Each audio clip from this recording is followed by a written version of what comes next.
Hi, this is Eric, and welcome to this edition of Med Health Fit, the TV show that integrates wellness and healthcare. And tonight we're going to be talking about a very interesting area of complementary wellness. It's called Reiki work. It's very spiritual, it's very healing, it's very energetic, and we are happy to have Guille DeLeonardis on our show. Guille, welcome. Thank you. Okay, so I told you before we got on air that I have a little bit of experience with Reiki work, and it was actually reasonably powerful for me because I had some things happen with my body that I don't experience with massage, I don't experience with acupuncture, but I did experience with Reiki work. So I thought it was very interesting, and I do think that there's something in there because I've bought into the whole thing about energy medicine, which, by the way, a lot of biomedical researchers are now starting to really look at. So you've been an energy healer for more than 20 years, and you've been involved with Reiki work specifically for a little over a decade, correct? Yeah. So why do you think that it's what I'll consider a bona fide healing therapy or modality? Why do you think that is? I think it is a very simple technique to use. I think it's the feeling that the patient or the client gets when receiving Reiki is very tangible. Reiki works basically by balancing the chi in the body. And explain chi for our audience. So chi is life force energy. Okay. It's the energy that animates our body.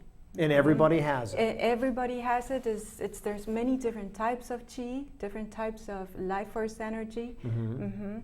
And within our body, we have also different types of chi, different types of energies running.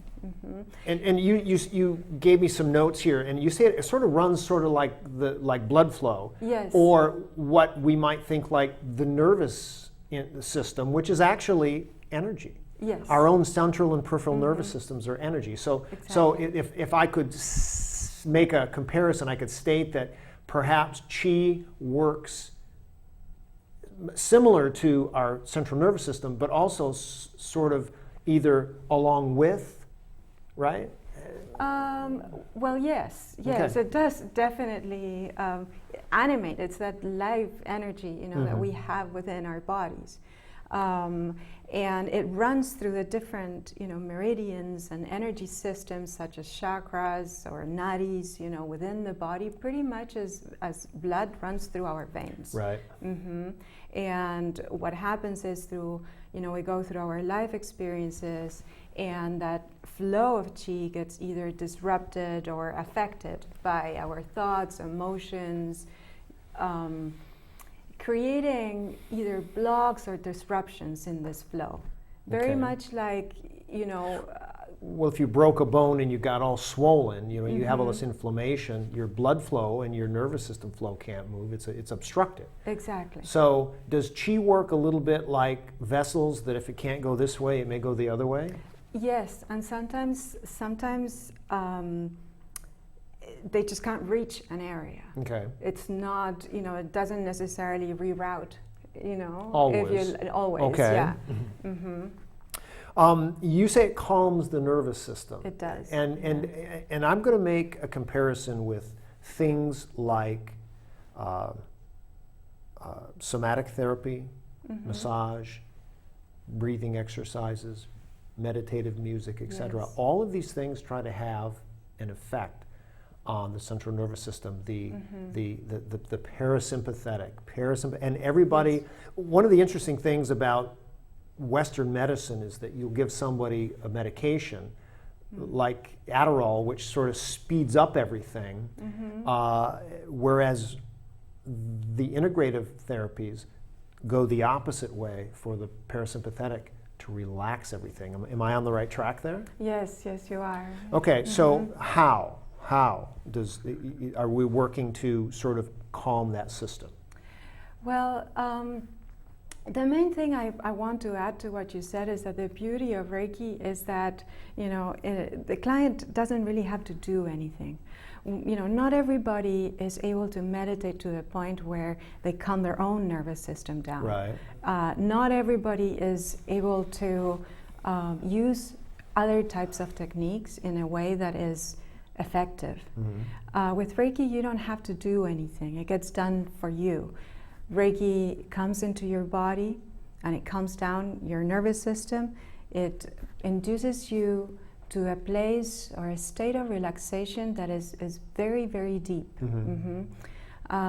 And in which in that space the body can actually kickstart its own healing ability, if that makes sense. Mm-hmm. It makes perfect sense Yes. to me, because I see that other types of healing modalities that go into the deep relaxation actually tell the client or the patient that this is pretty much the only way that you're going to get into healing. And if you were to sprain your ankle and you had a doctor, an orthopedic doctor that was sort of worth their salt in heal, they would tell, stay off of it. They relax, don't Yes. use that ankle, let that ankle relax. And I know that getting the body into a deep, deep state probably is the best way to do the healing process. Now, how often does a person do it? Can you do it every day? Do you normally do it once or twice a week? What's an average sort of therapeutic thing that you do with people who you work with? It very much depends on the person's need. For some situations, you would want a daily treatment. Okay. But generally speaking, it depends. I mean, traditionally, we ask that a person comes for at least 4 times, for 4 sessions. And how often those sessions happen, it depends on, again, what is going on. Right. And you do an intake So, form and all of those kinds yes, of okay. an intake form. I go through a questionnaire. Right. I actually sit down with a client before the treatment and I go through what's going on in their lives, because the key thing here is that by the time we're sick, by the time we have illness in the body, there's certain patterns that have been in place, whether if it is thought patterns, emotional patterns, Right. Life experiences, thoughts that we have ruminated, if you like, for a long time, over and over. Right? I hate my boss. Yeah. I hate my dog. Yeah, I hate I my get life. it. Yeah. So And you're right. And people, you read stories in the holistic health literature about people who have been frustrated with their job or frustrated in a marriage or frustrated with their pay or something for years and years and years, and it builds and builds, and they don't really think about it. All they know is they're just angry about it. So, and that creates what we were talking about, the disruptions in that flow of chi or energy through the body. How long has it been around? 2,000 years.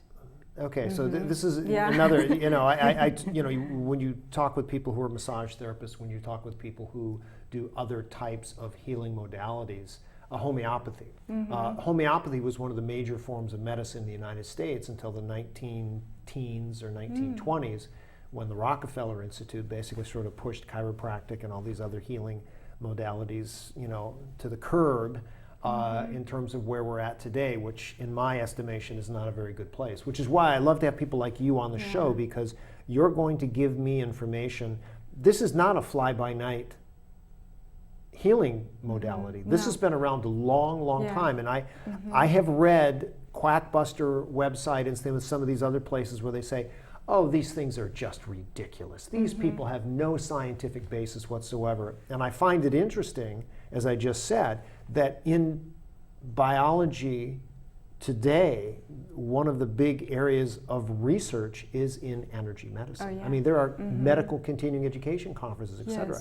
And here you are working on a practice that has thousands of years of development, which I think is interesting. And one of the other things that it's good for, I have a note here that I spoke with someone who's been on the show, Dr. Julie Taguchi, who's a local oncologist in Santa Barbara with Sansom Clinic, and she does a number of interesting healing modalities with her patients, and one of them, they through the Ridley Tree Center in town, they do Reiki work with cancer patients. I don't know how many. I have not investigated it too much, but I do think that as the big cancer centers, and I know that Carmano Center in Detroit, I know that the big one in Houston, Texas, I'll think of it in a second.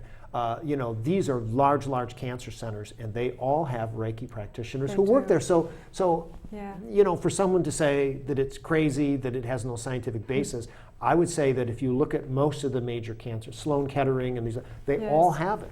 They all have it now. It's not like one or two of them. Out of the top 15 NCCA accredited cancer centers, all of them have it now. Not only that, in some states, Reiki is accepted as one of the courses nurses can take for continuing education units. Awesome. And in fact, in England, some of their hospitals require to have some nurses that practice Reiki.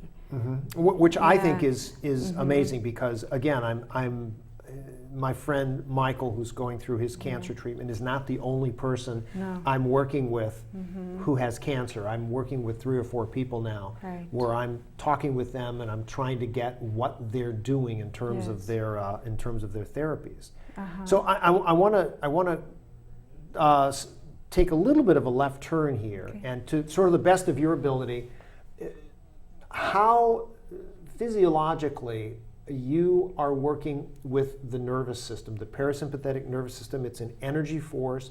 It can be measured, can it? You can measure Reiki waves, or you can measure sort of the effects of Reiki. Is it heat? Is it vibration? Tell me a little bit about how.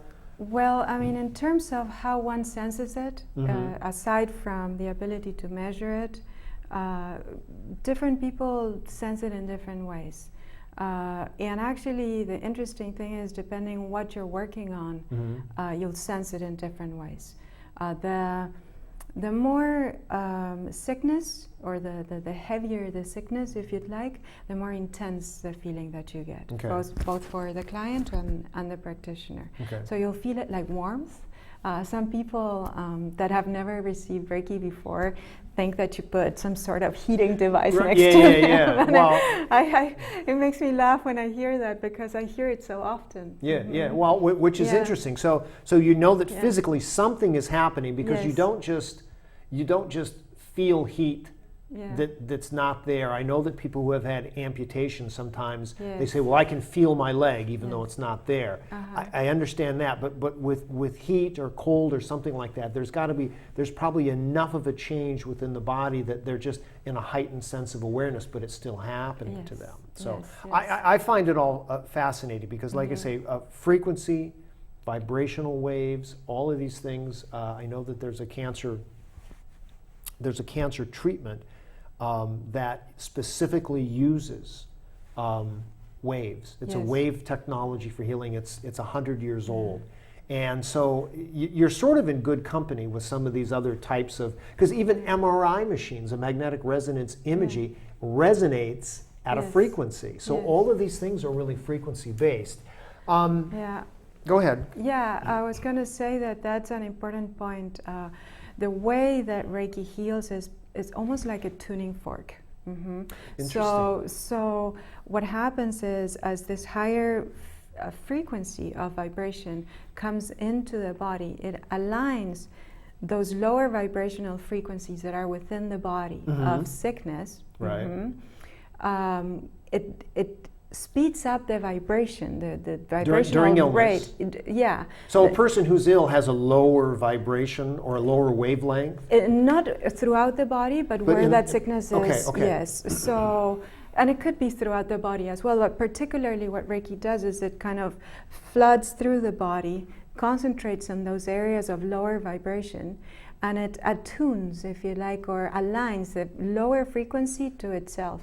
It speeds it up to the point where it almost breaks it down, and then it can be released. Right. Everyone has a particular frequency that their body sort of is, I'm going to say, naturally is in tune with. Yes. Okay. So you're trying to get an abnormal frequency back up to normal.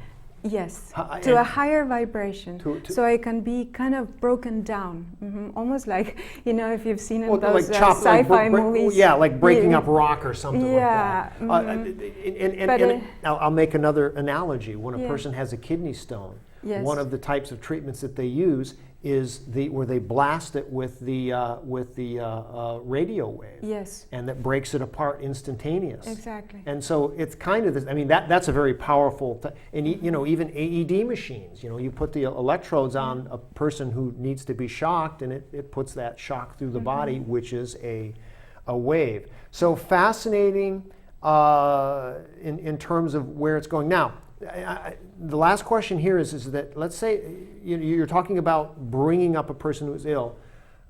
I feel pretty good. I work a lot. I'm a little tired. Could I come see you for maintenance?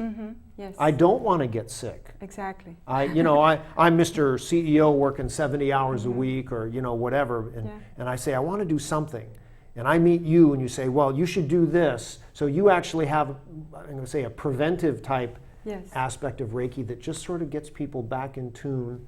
Yeah, a lot of my clients, most of my clients, are actually very successful executives that just need to stay clear, need to stay clear-minded, need to stay healthy, need to stay in that, high energy level. Well, I'm reading a lot on LinkedIn from some of these. I'm in one of those executive leadership groups, and so I get Gary Vaynerchuk and all these other people, and they're into this whole thing about, if you're working 100 hours a week, there's something wrong with you. Yeah. If you're burning the candle at both ends in today's economy, there's something that you have to change your way. I really think that they're seeing what's happening in the world. The smart people know what's happening and say the balance starts from within. And if you're balance is the key. Balance is the key. Balance is Thank the key. you. And I think, correct me if I'm wrong, but I mean, there are lots of different complementary medicines, but the energy flow kind of may start with Reiki. What do you mean by that?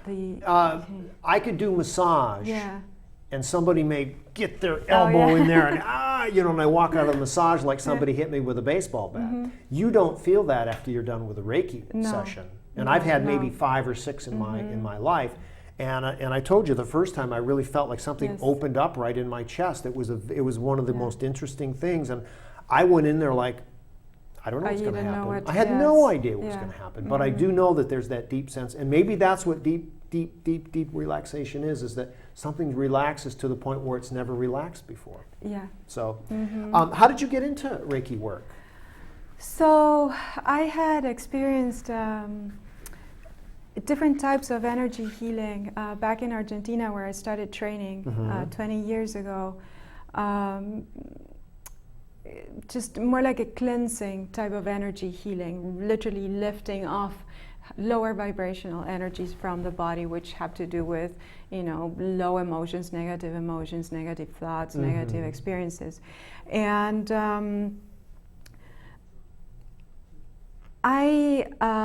in practicing those techniques, there's a lot of your own chi that gets spent. And so I found myself tired after doing healings in that way. Yeah, well, good therapists can't do 10 sessions a day because No. it's hard So work. I started investigating, and somebody that I knew, I was connected to healers back in Orange County when I lived there, and they suggested I tried Reiki. And so I did. And it's been night and day since then. Practicing Reiki does not, for any kind of practitioner, anybody that works with people, physical trainer, nurses, psychotherapists, anybody that is constantly, helping others, Reiki is one of the most effective techniques to keep your energy and stay balanced. So you can still do high-level therapy with your clientele while not beating yourself up in the process. I know 3 massage therapists who had a lifespan of between 6 and maybe 20 years, and then the joints in the hands started to get affected, and then they had to sort of move on to something else because it was just too difficult for them to work on big thick muscle people, and anyway. Or people that work, for example, in a hospital environment, with really strong emotions, really, heartbreaking situations daily. Cancer center, you work with people, some of them are going to die, and it's draining. After a while, people get burnt out. And so you came from Argentina to Orange County, the big OC, and then how did you find yourself in what I would consider it's the Cannes Film Festival of health practitioners. I mean, there's probably per square foot in Santa Barbara there are more really, really good health practitioners than most places I know. Yes, I agree. It was mostly for personal reasons that I ended up moving here or practicing here. The beach, well, most people. So. Yes, but as I was exploring coming over here, I heard of this amazing community, and I feel so lucky to be a part of it. It's unbelievable. Well, there's some really interesting people in this community who are both accessible, like yourself. I mean, we never met before today, but it's like, hey, I'd like to do this. And I just think it's a real interesting way to learn about what people are doing in the community that may or may not make its way to Channel 3 News, or it may or may not make its way to the radio or whatever on a regular basis. But here we have this interesting forum. So you came to Santa Barbara, you opened up shop, and... Yeah, first I started coming over the weekends. Before I moved here, I started teaching healing meditation, like a Reiki Healing meditation class at Salt Cave on State Street. They were very nice to open the doors to me when nobody knew me here. And that went really, really well. And so by the time I moved here, and I opened up my practice, I already knew a lot of my clients. And then I started teaching Reiki here, which was also incredible because, like you said, there's so many alternative healing therapists here that are also in need of healing themselves and ways to improve their practice. So that went great. And is your practice? Do you have an office? You have an office downtown. It's and I'm gonna say it right now because even though it's going to be on the screen here, and I had a question about this. It's at 212 Cottage Grove, which is sort of on the lower part of Chapala de la Vina Street. Right after Haley. Right. So and it's sort of that. I'm not going to say it's the funk zone because it's not. It's on the north part of the freeway. But it seems to me like a work zone type place for other healers, right? You're in an office with other people. Yeah, I rent an office in a neurotherapy institute, which is called the Whitkey Institute. It is one of the most renowned neurotherapy institutes in the country, actually. Its founder, Marty Whitkey, is one of the pioneers of neurotherapy. Also Kriya Yogi, very spiritual. He holds meditations every Tuesday. We have a meditation room. So immediately when I walked into that office, I knew I belonged. You've been home, right? Yeah. I'm coming home. Well, it's great. Good for you. And so it's the case for everybody else that practices there. Like, we have a massage therapist who is very well known here in Santa Barbara on Broad. Then a lady there who does aromatherapy and Reiki. So it's a very special place. Interesting because aromatherapy. I got into aromatherapy for years and years of wearing cologne, and then you would talk to people and they would tell you just how bad cologne is for your skin. And so I got into some of the essential oils, which I think is amazing, and I'm just starting to see that people they're thinking about things now. And I really hope that in terms of Reiki work, that people understand that even though you're not manipulating the fascia, you're not adjusting the cervical bones or whatever it is, you're not doing things that other types of practitioners do, which are fabulous, by the way. Yeah. Mm-hmm. That there are some powerful healing Yes. things that happen with the body. Yes. One of the things you have in your notes is part of the emotional Yes. response. Tell me a little bit about, outside of the physical things that you see happening with heating of the body and what they perceive may be happening from a body standpoint, emotionally, what may be happening there? So let me start by saying that I am an empath. I can feel people's emotions. I can feel people's physical reactions in my body as if it was happening to me. Hopefully it's not happening So now. with time I've learned to turn it off. But so what happens to me is when I'm working with a client, I can very clearly identify as I'm talking to them where the illness or the affliction or the suffering came from. Mm-hmm. And almost always it's like, you know, we were saying, illness doesn't really start in the physical body. Right. Mm-hmm. Illness is a consequence of energy, and thoughts have energy, emotions have energy. The way we experience our reality, the way we decode reality, and then we, elaborate thoughts about what we have experienced, and those thoughts come, together with emotions. And so that ends up changing the chemistry of the body, and then of course that ends up creating illness. So to address a physical issue in the body without addressing its source, where it originally came from, to me, well, I think just because of my natural connection to the emotional aspect of human beings, Right. It's very hard to do. It's almost like it's incomplete if I'm not dealing with what came before the illness. Okay, so Yes. with the time we have left, you're also a health coach. Yes. And so Yeah. you incorporate sort of Reiki in with coaching I or do. coaching. So you try to blend all of those things together. Yeah, I naturally it happens. Okay. Do you do any group health coaching? I know that one of the things about coaching is, hey, you can do it online or you can do group coaching. No, I don't. I've You- done it in the past, and generally when I teach my Reiki classes, there's a lot of talk about the energy management of yourself as a practitioner and your clients. And so when I teach those classes, that's when I do a little bit of group coaching. Okay, how can people get a hold of you? Well, they can find me on my website, which is healingpurpose.com. And all of that has been on the thing here. Yes. So Guille, I really appreciate it. This is I think one of the more fascinating areas of medicine, and it is part of medicine. It's part of, I'm going to call, the new form of healing, even though it's been around for 2,000 years.